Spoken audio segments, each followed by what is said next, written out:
Good morning, everybody.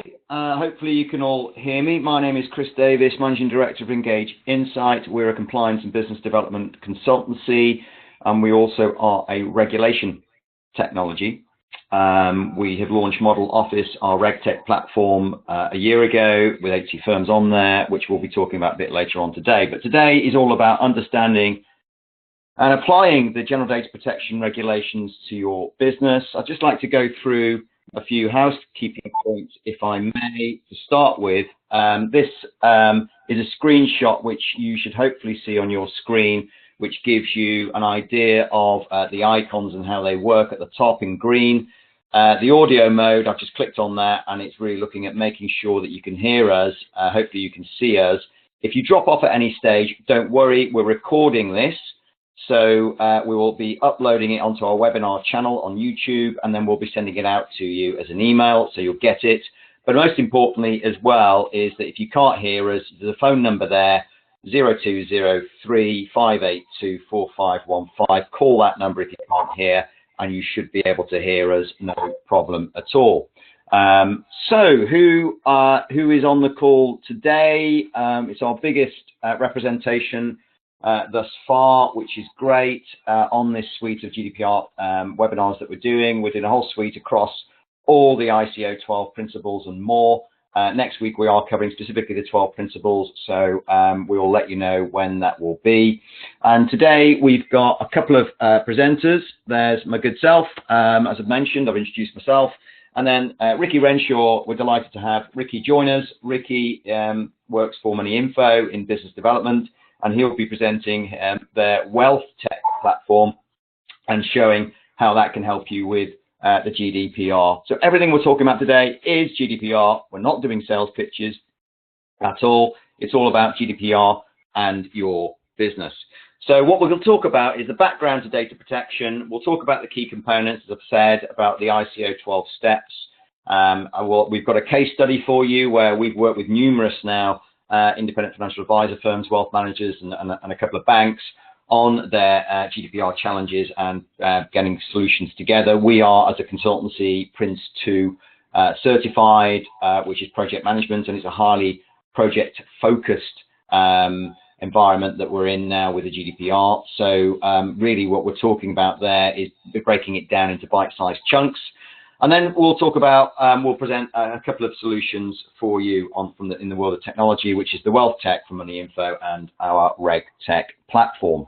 Now, coming from near Liverpool, I'm a big Beatles fan and John Lennon fan, and you know, this is really what the GDPR is all about. It's all about power to the people. For those of you who don't kind of know the differences between, there are differences between the Data Protection Act and the GDPR. The GDPR comes into force, as we all know, 25th of May this year. It is a cliff edge approach, so that is an important thing to understand from that point of view. So from those issues, really, we have to get it right from day one. Ideally, as people become more aware of the GDPR out there, then they will want to know more about their rights. But the good news about the GDPR is effectively, it's all about no unsolicited marketing, more rights over your data as well as your client's data, identify, stopping or more controls, if you like, around ID theft. And really, I think the good news as well is that bizarrely, we're in a highly regulated industry, which actually is very good news from our side when we're talking about the GDPR, which I'll talk about a little bit later when I talk about the ICO 12 principles and in specifically the lawful basis that you're holding about your, should I say, processing personal data. Now, the key issue with this, it's processing personal data. It's personal data. I keep on saying personal data. It's important because people tend to get mixed up, and it's data that is held either manually or digitally. It's everything that you hold that pertains to personal data. So that's the important point there. Not going to scare you with the consequences of non-compliance, but certainly our benchmark surveys that we're doing in the market at the moment, we do surveys, we've done surveys over the last 5 years since the RDR, and what that's showcasing is effectively there's still a lot of uncertainty and confidence around those 12 principles that I've just talked about, and we'll take a look at today and in more depth next week. But really, don't worry. If you are concerned, it's good, because the most important thing is that you are aware. And awareness, as you can see from the point 1 there, is the first principle of the ICO. So, you know, you're not on your own. We're here to support. You've got lots of support out there. Obviously, you know, you need to do due diligence on getting the right people in the business to help you with the GDPR. But the most important thing is help and support is out there. And our benchmark survey, the latest one, will be on our website very shortly across 350 firms, and that will then be downloadable, so you can take a look at that from a GDPR perspective, but everything as well, MiFID II, SMCR, the rest of it. And it's important to mention that our research and our and the GDPR in particular today is what we're talking about is, you know, a joined up process across all the regulations. It's not just about the GDPR. So you've got accountability, responsibilities with data controllers, processors. Well, that's all to do with the SM and CR as well. You've got reporting and disclosure requirements. Well, that's also MiFID II, etc. So hopefully that will become a bit more apparent as we go through. So really what we're talking about here is, you know, it's also important to know what the differences are. How are things changing? Well, at the moment, we're under the Data Protection Act, the big key area with the GDPR, and the differences between the current situation and where we're going to be post 25th of May is we've got the rights, you know, again, the power to the people piece regarding the right to be forgotten, the right to data portability, the requirement to gain explicit consent if you process any sensitive personal data. That's very important too. Time frames are changing, so with consent, if people want to withdraw, you've got 1 month to get that right, not 40 days as it currently is. You've also got a breach notification process where you need to now report that breach within 72 hours, and obviously fines are increasing. You know, it's 20 million euros, 4% of worldwide turnover, whichever is higher. Data Protection Act, £500,000. So that's all changing quite dramatically. Who is affected? It's everybody. We're all in this together. So at the end of the day, you know, we're all pulling together to make sure that we that we get this right. But the most important thing is to understand it's really, you know, it affects any firm who possesses or processes data pertaining to an identifiable person, any firm who contacts those individuals by, you know, email, phone, SMS, or mail, any firm who tracks their engagement via e-shots, cookies, landing pages for the purpose of profiling that individual. We'll talk about that a little bit later when we talk about the PECR, the Electronic Controls Regulations. And it's important to mention that, you know, regarding Article 4 of the GDPR, that talks about the different roles involved here. And what we're talking about is a data controller, which is the natural legal person who really, you know, controls the processing of that, determines the purposes and means of processing, should I say, of that personal data. You've then got the processor, which again is a natural legal person, public authority, agency, or other body, which processes personal data on behalf of the controller. So the important thing here, as with like MiFID II, for example, when you've got the 10% drop rule, where you've got to have a clear delineation of responsibilities and relationship with your DFMs or, you know, professional fund management groups or whatever to report to the client. Again, you need to have a really good relationship between the controller and the processor. Everybody needs to know what everybody's doing. Everybody needs to be on the same page, use clear terminology, and so forth. And your data processor could be, for example, within the business, and your data controller could also be within the business, or you could have a data controller within the business and your data processor could be outsourced, for example, to a back office system or a CRM system, for example. So those relationships are very important. And Article 5 of the GDPR really stipulates that the controller should be responsible for and be able to demonstrate compliance with the ICO principles. So it's an important job.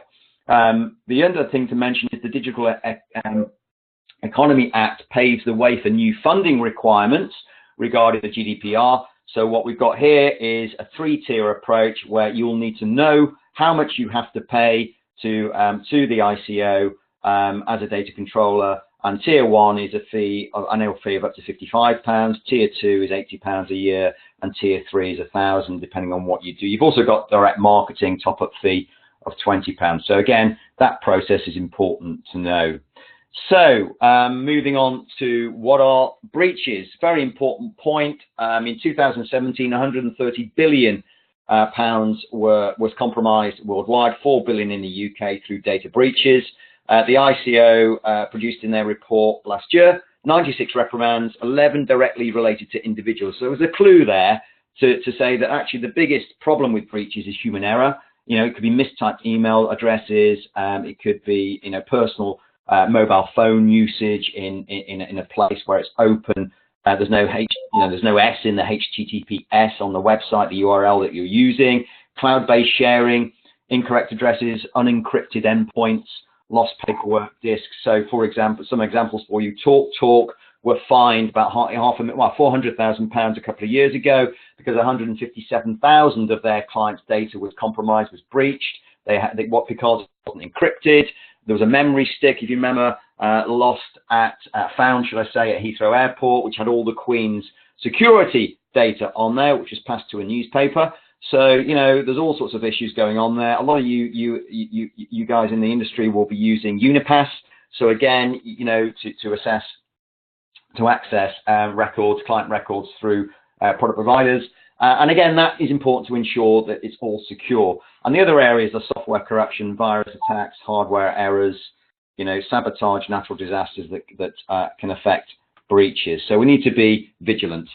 Now, let's move on to the 12 steps. As I said, I'm not going to go in depth into the 12 steps because we'll be covering this at our next webinar, next Friday, same time, same place. So, but I'll just give you an overall view on it, just as a refresher to make sure that you're aware of it and understand the importance of these areas. So awareness we've talked about, you know, that needs to be across the team, across the business. Number 2 is document personal data. That can be done through an information audit. So we would recommend that you put together an information asset register that would almost mirror in a way your risk register. If you haven't got a risk register, we've got examples. There are lots out there on the web that you can look at, but make sure it's robust and make sure it reflects the data that you hold in the business. We've got an example of an information asset register, which we'll talk about a little later. So it has to be relevant, has to be accurate. That is a project in its own right. Communicating privacy information, very important. ICO Article 13 requirements are such, you know, that it provides information. You know, you've got to provide information at the point of collection, if from, you know, from a personal concern, or you need to really have the idea that the time frame is important here of 1 month, in the sense of if you're obtaining data indirectly. So you need to really be providing information and communicating that information clearly. And what we're talking about here is all about the legitimate, you know, the lawful basis that you're holding the data. That needs to be communicated clearly. Categories of personal data, any recipient, categories of recipients of this data, details of transfers to third parties or countries internationally. Looking at your retention periods and so forth. So again, we'll be going through that in more depth next week. Rights, power to the people again. So right to portability, right to be forgotten, right to withdrawal. The important thing there in our world is the FCA retention periods also apply. Yes, the 2 separate rules, but there is good news here because it means that you do hold the right to retain certain client personal data over certain periods or to infinity and beyond, depending on what you're doing for your clients. And the key area here is lawful basis, which again, we'll talk about a little while for you. We've got some do's and don'ts across all these areas as well, as you'll see. Access requests. Recital 63 of the GDPR covers access requests, and you need to know it and focus on awareness for lawful basis that you're holding their data. And again, we'll cover some do's and don'ts on that in a little while for you. Lawful basis, we come to, there are 6 lawful bases for holding the client data, and you've got consent, you've got necessary performance, you've got legal obligation, project vital interest, public interest, legitimate interest. Now, the important thing here is it's not binary. It depends on what you're doing for your clients. You've also got the PECR in this as well, which I'll talk about in a little while. So from that perspective, you might actually need more than one lawful basis, but in your privacy notices, you need to be explaining the rationale for how you've come to the lawful basis, as we'll talk about again in a little while. So we then move on to consent, and consent is all about unambiguous, freely given, specifically informed from, you know, a positive opt-in. You could argue in more ways than one that you've already got soft opt-in from your clients because they've agreed in principle to actually deal with you in the first place, and they have become clients. So that is good news, because if you're using legitimate interest as a lawful basis, it doesn't necessarily mean you have to go back and get hard consent, but you will need a hard opt-out at all stages if you're using, for example, legitimate interests. And as we'll see from the PECR, you actually do need consent anyway. So it depends on what you're doing from the client's perspective, from that side of things. And children, the ICO are going under the age of 16, where you're going to have consent from parental responsibility. The law of the land is 18, but this is all about, again, the lawful basis that you're using to process that personal data. So again, if you're unsure about this, look at, you know, the default point should really be going back to the lawful basis that you're looking at, but certainly with children, know the fact that it's under 16, parental responsibility is required. As we move through breaches, breach of security leading to accidental and lawful destruction, loss, alteration, unauthorized disclosure of personal data, that is the 72-hour rule. We all know it. You need to ensure that you're very clear on how that works and how the reporting responsibilities work. And again, we'll go through that next week. Data protection by design and impact assessments. Article 25 of the GDPR requires you to implement appropriate technical and organizational measures to data protection. So really, we're talking about ensuring that your controller is accountable at all times, that you've got the right security, accuracy of your data. There's also, you've got to be sure that what data you're holding is the right data. So minimization is important here. In other words, it's not war and peace. You don't have to hold absolutely everything and anything. You have to hold the right personal data. That's important too. And it's also how you communicate the information, and the secure portal will help there. There's many out there, and Moneyinfo, we'll talk about their secure portal a bit later on regarding encrypting of data. Finally, point 11, data protection officer. If you've got less than 250 employees, you really need a designate data protection officer, and you should really be supporting your data protection officer at all times. It's not pointing the finger at them in many ways. It's a team effort, this, and it's understanding, all the key areas about making sure you've got the right person in the right place with the right skills to do that job. SM and CR comes into that. It's all about ensuring that they've got the right skill sets, as I said, and understanding that you've got, making sure that they are the right people. And finally, international. Well, all that means is that the GDPR does apply to organizations outside the EU that offer goods and services to individuals inside the EU. So it's not just EU-based organizations, and you might think about Brexit at the moment. Well, the GDPR will still apply with Brexit, so we are in this from day one. Now, the lawful test, I want to spend a little bit of time here talking about your lawful tests and the lawful basis or bases of processing the data. It's highly likely in a highly regulated environment that the tests you might need to apply is legitimate interests, as well as and/or consent, for example. And this means you don't necessarily have to require hard consent. You can actually look at soft consent, but you will need, in our opinion, a hard opt-out at all times, so that they have the right to pull and withdraw their data and access their data. I think it's good news, this, because it means you hold the right to retain the data based on the fact that it's essentially in the client's best interest to do so. And you can obviously reflect that back into the FCA rules and requirements for you to hold data too.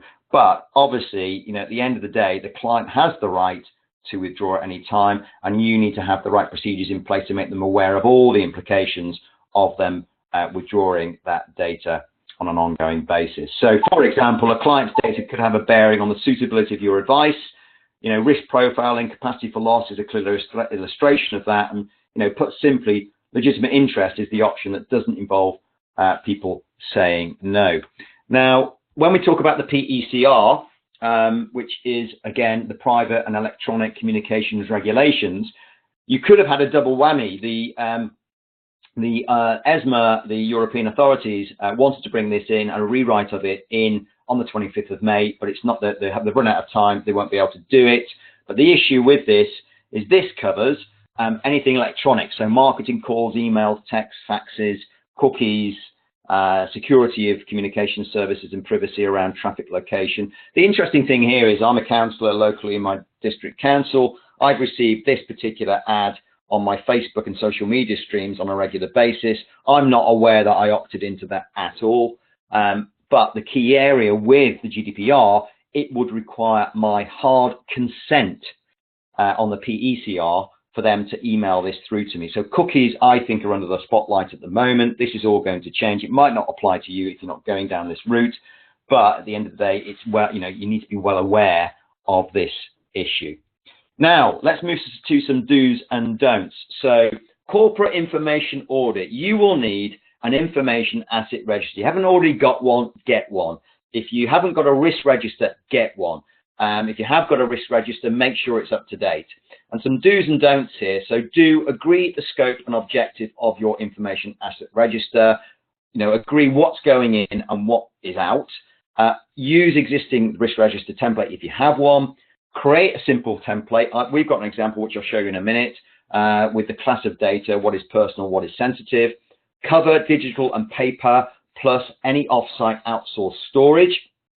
Map the client offline and online journey, very important, and make the information asset register accessible and incentivize everybody to get on it 3 times. So in other words, incentivize, incentivize, incentivize. You buy a property, it's all about location, location, location. This is all about incentivizing people to keep that updated. It's going to be your Bible in more ways than one for the corporate, so for the GDPR compliance. Then don't stick your head in the sand, just rely on the IT, don't point fingers. Everybody's in this together. Don't expect a panacea solution.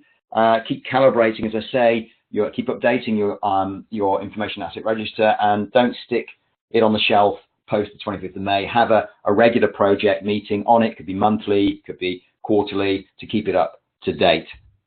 Here's our example, which is fully downloadable through our RegTech technology system model office, and here we've got the classification of who and what deals and what you want to keep and what needs to go in there, and then we've got a full explanation of those particular areas. Again, we're recording this. Download the recording if you want to have a look at this, or you approach us, let us know if you want to receive this, and we'll send it over to you, no problem at all. So handling subject access requests. No doubt some of you will have had to go through this, at the end of the day, the important thing here is really, first and foremost, regarding the GDPR, know what is called recital 63, which clarifies the reason for allowing individuals to access their personal data. It's really all about so they know and can verify the lawfulness of why and how you're processing their personal data. Again, know the lawful bases you are using. Devise a process to ID the person making the request. Very important. Obviously, that could be a breach issue if they're not the right person. Provide secure and remote access to data. Link your data subject access request policy to your privacy notice, which we'll go through in a minute for you. Deal with requests within 1 month. The DPAs we talked about was 40 days. And don't be unclear about the relationship between the individual and the data controller. Again, relationships are key on this. Making it smooth and making it easy is important. Don't fudge the ID process. Don't take it personally. It's not about you. It's about a process. And this is all new. So some clients will think, hang on a minute, what do I need to do here? And they may come and just say, look, I need to get, access to my data, don't I? Not necessarily. They may just be, again, might hit it over the garden fence. So it's up to you to be up to speed on all this, so you can you can guide them through the process. And don't make it hard. Don't make it hard for them to go through this process. Handling consent is kind of closely related to this. Consent is defined by the GDPR as any freely given, specific, informed, and unambiguous indication of a data subject's wishes by which he or she, by a statement or by clear affirmative action, signifies agreement to the processing of personal data relating to him or her. So at the end of the day, it's handling consent is, what you should be doing is keeping consent separate from the T's and C's. Privacy notices are going to be important. looking at the use of plain English and terminology, adopt a simple procedure that everybody understands, provide methods to withdrawal to consent, document all the requests, be specific in your request for consent and deal within a month, and don't get technical and use jargon. Use pre-selected opt-in boxes, keep those boxes non-selected at the start. Don't penalise individuals who wish to withdraw the consent, it's their right. Don't make consent a precondition of the service. And don't be unclear on what the individual has consented to, and don't be unclear in the relationship again between the individual and the data controller. Case study for you. Really, we work with, this is one particular IFA, and we work with them on a project basis. When you're working on a project, it's very important to take a look at the, the end objective, where you want to go and where you want to be, break it down into bite-sized chunks. So first and foremost, we looked at really looking at the data analysis. Data project cleanse was the most important thing we did with that. And we looked at cleaning up all the data, who's responsible, what systems they have, what operations and what procedures. We looked at the impact on the business itself, clear delineation of accountability, demonstrate competency. Do we need new hires? In this case, yes, we did. We brought in actually a student who went to the local university, who was in IT, and they actually started as an apprentice with the firm over time, because they did a great job on this. So again, that's important. And looking at the existing regulations and how they all match in as well. Duty of responsibility was looking at really understanding delegation of responsibilities, who's involved, who does what, how does it work. Again, that's SM and CR territory, and need to keep additional records of actions and decisions, how that's done. And again, with the data protection officer issue, have a designate data protection officer who is involved in this. That could be the data controller, for example. We wanted to understand the impact on the IT processes. So look at the, a data flow, understand straight through processing, where the data comes from, map all that out. We mind mapped it, look at new and additional legal risks, if there are any, which there weren't, but at the end of the day, GDPR is a legal issue as much as it is, a regulatory issue. So that was important to map out as well. Looking at training program enhancements to deliver any new competency requirements. So from that perspective, people, we need to make sure people are aware of who's the data controller, how we empower that person, who's processing, where are the third parties involved in that, and how do those relationships sit. Obviously important from that perspective that we had an information asset register sorted, as we'll see from as we saw, shall I say, earlier on. So that was important to map all that out. And then need to demonstrate ongoing competency through training in both technical and regulatory directives. So that also involved things like anti-money laundering, systems and controls across all the business, and need for the firm to assess ongoing data handling competency and data quality. So, where did we start on this? Well, as I said, we agreed the scope and objectives. We made sure we were asking the right questions. What data do we possess? For what purposes? What legal basis? And who we share it with? Explain the audit value all the way through to use existing resources, create an audit template, assess the data itself, map the journey, the client journey, offline and online as well. Don't forget about the paper. It's not just about IT systems. And use a corporate information asset register, as we talked about. And again, provide incentives for people to get this done, making sure everybody's engaged. So buy them lots of chocolate, take them down the pub. Very important to do. And here's an example for you of a data audit report that we employed a third-party software company to produce, which really looked at, just in this particular case, in cleaning up the data on postal records. And that was important to do right at the start of the process, so we had a baseline that we knew the data was relatively clean in this respect. So when we're talking about a task list, we hate with a passion checklists and tick boxes at Engage and Model Office. It has to be very proactive. We have to be less reactionary in this. We have to be very strategic in the way we're putting this together. So we've got a task list here, which again you'll get a copy of, and we will take a look a bit more in depth in this in later RegTech webinars. But really, it's self-explanatory. And what we're talking about here is getting a code of conduct, making it a cultural issue within the business, and looking at how everything that we've talked about applies not just to the GDPR, but it spreads across other regulatory directives as well. So what we're not doing is just, we're trying to move firms away from a silo approach to this, to looking at how it impacts everything across the business. And looking at disclaimers and privacy notices really is important. So from this perspective, we need to look at, who's collecting the data, how is it collected, why is it being collected, how it's going to be used, who it will be shared with, and what will be the effect of this on the individuals concerned, and is it intended to be used, is it going to cause an objection or a complaint from a client. So all that's very important.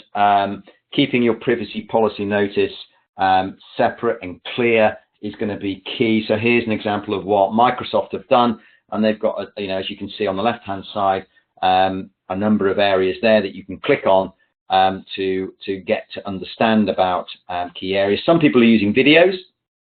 Channel 4 are using videos for their privacy statements, which is kind of an interesting way to do it. Or you can use the video as an introduction to what you're doing on the GDPR. So I think that's kind of crucial. Finally, but not least, this is the code of conduct that we put together for this particular IFA business, and it was all about fair and transparent processing of data, collection of personal data, information for individuals, and protection of their children, security measures, breach notification, data transfers outside the EU, and dispute resolution. So what I'm now going to do for you is, if the, and here we go, technology, if the technology works, I'm going to pass you over to Ricky.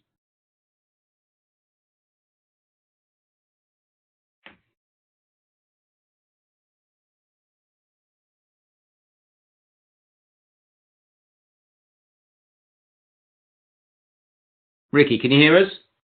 We can't hear you.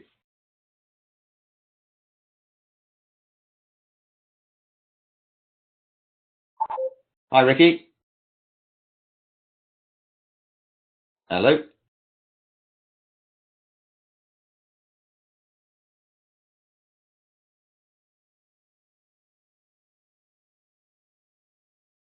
One minute, Ricky. I think you're muted for some strange reason. Muted. Ricky, can you hear us?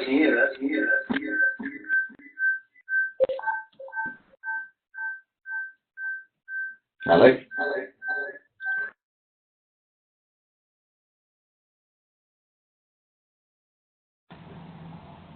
Can everybody hear now? Are we okay? Yeah, we can hear you now, Ricky. Go for it. Perfect. There we go. So I've only got a 10-minute slot, so I'll have to talk very, very, very quickly.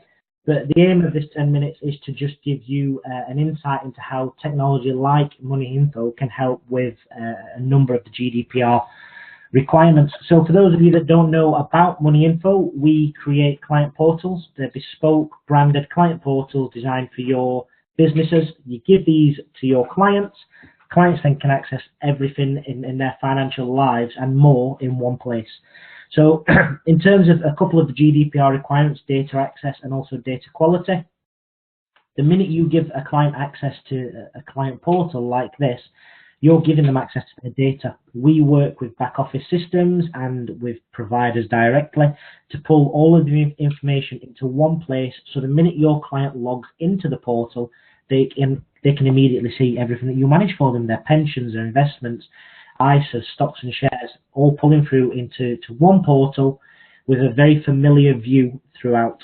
In terms of data quality, another of the GDPR requirements, as we are working with the back office systems and also directly with providers to pull information through on a daily basis, we can constantly ensure that whatever the client is looking at on that particular day is that day's value. So the quality of the data can't get any greater. So you're giving clients access to that day's information. So what I'm going to do is I'm going to run through a few of the screens from the portal. I'm not going to cover everything because this is strictly related to GDPR. So what we're looking at here, this is the home screen. This is what a client will see when they first log into their portal. For this very short demonstration, we're using a Moneyinfo branded portal. But as I said, everything we do with IFAs is with their business, their logo, their color scheme, their choice of fonts and wording. And the client gets to customize this, so they can move tiles around and they can make certain tiles bigger if they wish, and they can create a feel so that ideally they never need to deviate from this home screen.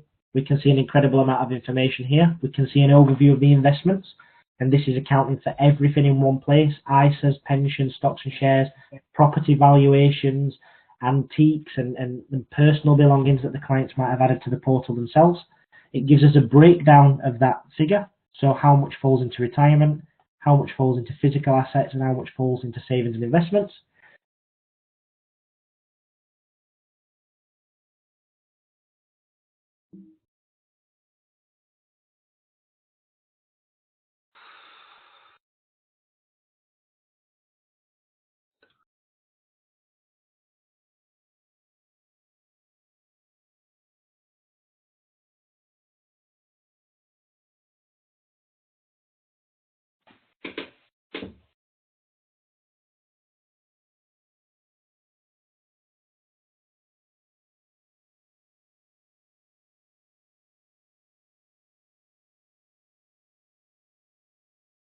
Am I back? I think we might have had a bit of a technical issue there.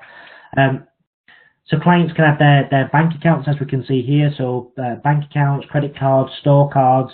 We can pull all of that information through again on a daily basis. And using that information, we can create a spending analysis, as we can see down here. So we can categorize those payments. Clients can also add other things such as their residential property. And it gives them the ability to put in whatever they want. And using all of that information, we can create a net worth picture for the client that can be tracked ongoing to hopefully see the assets going up and the liabilities going down, and therefore the net worth going up as well. So in terms of data access and data quality, we take care of that. We work with the back office systems and providers to pull everything into one place and give the clients a one login view of their entire financial life. Now, another key issue with GDPR is security and privacy. So if we just flick over to the net worth screen, I'll show you exactly how clients can keep on top of that through their portal. So if we expand all of these sections to see each asset that sits behind the assets and then each of the liabilities down here, what a client is able to do is turn on the privacy settings, which gives us a little padlock down the right hand side, as we can see. The clients can then click into whichever one they want to choose who they share that information with. Now, commonly you'd have the view with your client, so the advisor will see the information and the client will see the information. We do have the ability to share that information with partners, so we can have combined accounts. And this particular client is able to choose, so I'm Sarah for the purpose of this example, if I want to share this bit of information with my partner Simon, or whether I want to keep that information from him and keep that private to myself. Now, giving the client the ability to choose who and when they share their information, it's a huge tick in that GDPR requirement type box. Clients can go in and change these settings as often as they want. So they might want to give access to a certain person temporarily and then remove that access, and that's perfectly fine. By default, as the advisor, you will see everything that you manage for the client, and they can't remove that access. They can only choose to limit access to you to stuff they've added themselves, such as property and antiques and valuables, that kind of thing. So by giving clients this control over their information, they are always in charge of who they share it with. Now, another of the GDPR points, and Chris did touch on this during his talk, is email security. So a lot of advisors are still communicating with clients via email, clients that are using Hotmail accounts and Gmail accounts. And whether you're sending financial planning reports via email or just very basic information like appointment reminders, it's information that you don't want to fall into the wrong hands. So within the client portal that we offer, there is also a secure messaging and document storage facility. So if we just go down to the messages section, we can see a history of messages that have been sent between ourselves and the advisor. And we can go into each one of these messages and click it to view the message there. So there I message my advisor saying, I can't make the review next week, can we reschedule? Now what happens when I send that message to my advisor, it generates a notification by email at my advisor's end and also on their mobile phone, should they link their phone to their account, saying your client has sent you a message, please log into the portal to view it. So it always directs you back into the portal in a secure, encrypted environment where you can ensure that the message you're sending to your client and the message that you're receiving from your client is secure and it's not going to fall into the wrong hands. Now, when you create a message for a client, you can attach a document if you wish, and you can send that document to the client. You can actually put documents into a document vault for the client as well. So here we can see we've got a buildings and contents insurance document, which we can go ahead and open, or we can move it or rename it. But the real benefit to this is, as this client portal is accessible via desktop, via tablet, and via mobile device, clients have got these documents in their hands 24/7.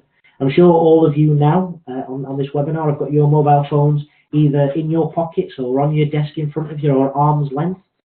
But I'm pretty sure you couldn't all access all of your insurance documents just as easily. Everybody seems to have a bag for life under the stairs full of documents that have accumulated over the past year, 2 years, 3 years. And when you come across an issue like needing to call on your buildings and contents cover because you might have been burgled or there's been a fire at the home and you need to get hold of this information, you have to root through that bag, trying to find the right document, the one that's up to date, not the one from 5 years ago that's still sat in that bag. Why not have that in the palm of your hand instead? So when I moved into my home just over a year ago, I got burgled whilst moving in and my boiler was stolen, which was completely unexpected. Because I was moving, I didn't have my documents to hand. They were in a box somewhere. This was before I joined the Moneyinfo team. I had to go to my mortgage advisor. He wasn't in the office. It took about 7 or 8 hours for him to finally get back to me. And that was 7 or 8 hours of pure panic. I didn't know if I was covered. I didn't know if there was any kind of clauses in the insurance document that would say I'm not covered for a certain period of time. If I'd have had that in the palm of my hand, I could have got my details, given the insurance company a quick call. Am I covered? Yes, I am. Perfect. Right, I'll give you a call back in a few hours once I know what's going on, and we can begin the insurance claim. That would have put my mind at ease instantly. And you gain brand recognition and brand credit for that because you gave clients access to that through an app that's got your logo on it and your colour scheme and your brand. So when they're talking to friends down at the local pub, it's the topic of conversation. So there are lots of other benefits that go alongside a client portal other than the key benefits that we've just discussed, such as data access, data quality, security and privacy. The privacy settings for a client, secure communications and secure document storage. They're the main GDPR benefits that go alongside this, but as you've kind of picked up as we've gone along, there are so many more. From your end as an advisor, you do have the ability through this portal to contact clients en masse. So you can send a document to 100 clients at once, 1,000 clients at once, the same with messaging. So there are so many more features. Now, because I know we're coming towards the end, I don't want to run over at all. I have only talked very briefly about the features of our client portal that link to GDPR. There are many more features, such as being able to add your property and your cars and your antiques and your valuables, insurance documents, an events calendar where you can set reminders for certain events that are coming up. What I would say at this point, for those